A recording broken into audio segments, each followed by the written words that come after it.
행동으로 이 어려운 목표에 도전하겠습니다. 네, 마찬가지로 주도권 토론으로 이어갈 텐데요. 주어진 시간은 6분 30초입니다.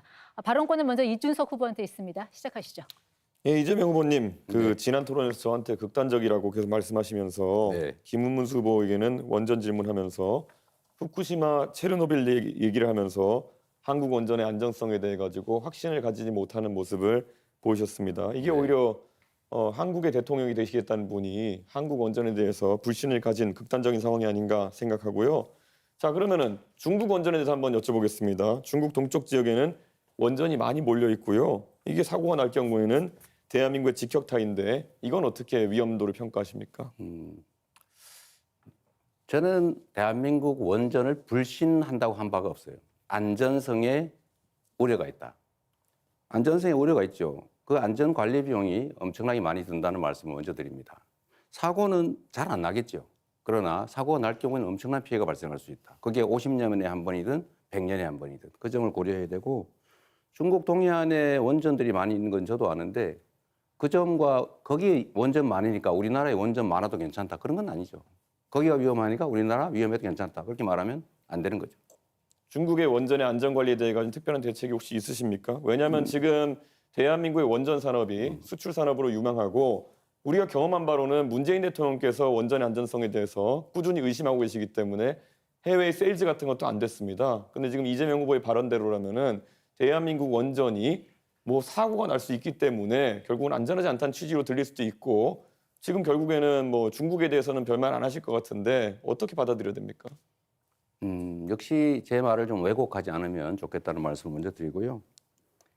원전이, 대한민국 원전이 위험하다, 더 불안하다라고 말한 바가 없어요.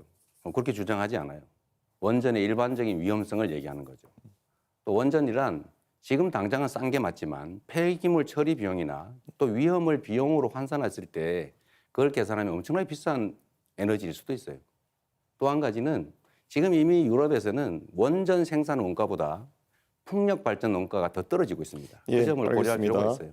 그거 다 감안해 가지고 원전이 더 싸다고 제가 그때 말씀드린 거고요. 그 LCOE라는 단가로 말씀드린 거고요. 그리고 지금 미세먼지 문제 때문에 이재명 후보께서 중국과 일본과 협력하겠다는 취지로 말씀하셨는데요. 네. 미세먼지는 편서풍지대에서 서쪽에서 날아들어오는 것인데 일본과 어떤 협력을 하겠다는 건지가 애매하거든요. 결국 중국이 미세먼지의 원인의 대부분이라는 것을 말하는 데 있어가지고 일본이 개입할 여지가 있는지, 실제 일본 같은 경우에는 일본 대부분 지역이 중국발 미세먼지 영향권에서 벗어나 있습니다. 어떤 협력을 일본과 하시겠습니까? 글쎄요. 거기서 완전히 벗어나 있다는 것은 저는 우리 이준석 후보님의 일방적 의견 같고요.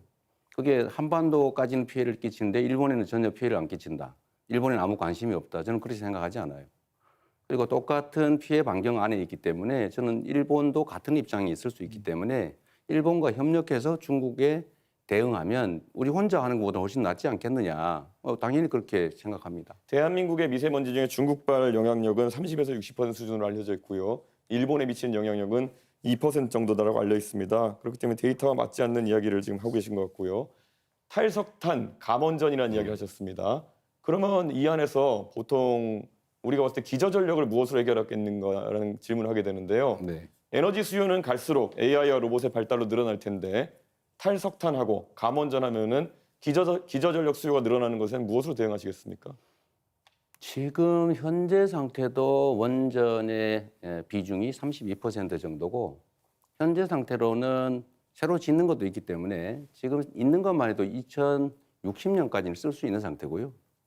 그 사이에 재생에너지니까 뭐 풍력이든 태양광이든 이 재생에너지 비중을 대폭 늘리고, 그 사이에 지금 막 급속도로 발전하고 있는 에너지 저장 시스템, 이걸 최대한 활용할 필요가 있고, 예를 들면 양수발전소라든지 이런 기존의 시스템을 알겠습니다. 활용할 여지가 많이 있죠. 양수발전소 같은 경우에는 또 다른 환경 파괴를 낳는다는 이야기가 있는데요. 결국에는 산을 깎아가지고 결국 많은 댐을 만들겠다라는 것이고, 그렇지 않습니다. 그럼 왜 그렇게 물리적 저장을 단정하세요? 하겠다는 기존의 것인데, 양수발전소들이 있잖아요. 예, 그런데 양수발전소의 기존 용량을 그러면은 최대한 활용하겠다는 말씀이신데 부족한 용량 아니겠습니까?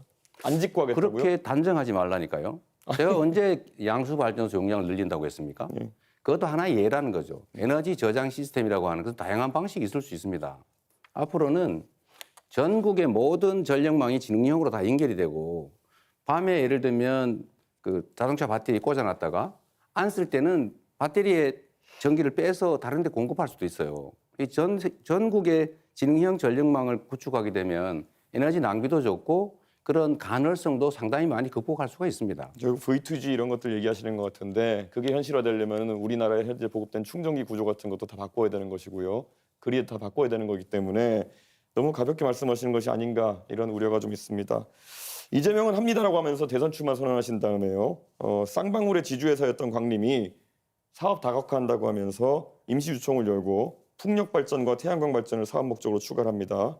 그래서 결국에는 올해 25년 1월부터는 재생에너지 유지보수 사업을 본격화한다고 있습니다. 이 광림의 투명 경영을 담당하는 분이 황윤석이라는 분인데 이분이 감정평가사로 후보님 성남에 시장하실 때 성남에서 예. 부동산 자, 업무하셨던 이준석 분입니다. 후보님 예. 45초 남았는데 한 분에게만 질문하셨어요. 이런 분의 이름이 같이 나오는 것에 대해 가지고 재생에너지 관련해 가지고 혹시 이재명 후보가 대장동이나 아니면 여러 사건에서 결국 사적인 이익을 추구한 것이 아니냐는 의심을 받는 것처럼 또 다른 의심을 받을 수 있다. 저는 그런 생각을 하고 있습니다. 네, 다른 후보 답변 시간 30초 보장해 주셔야 됩니다. 예,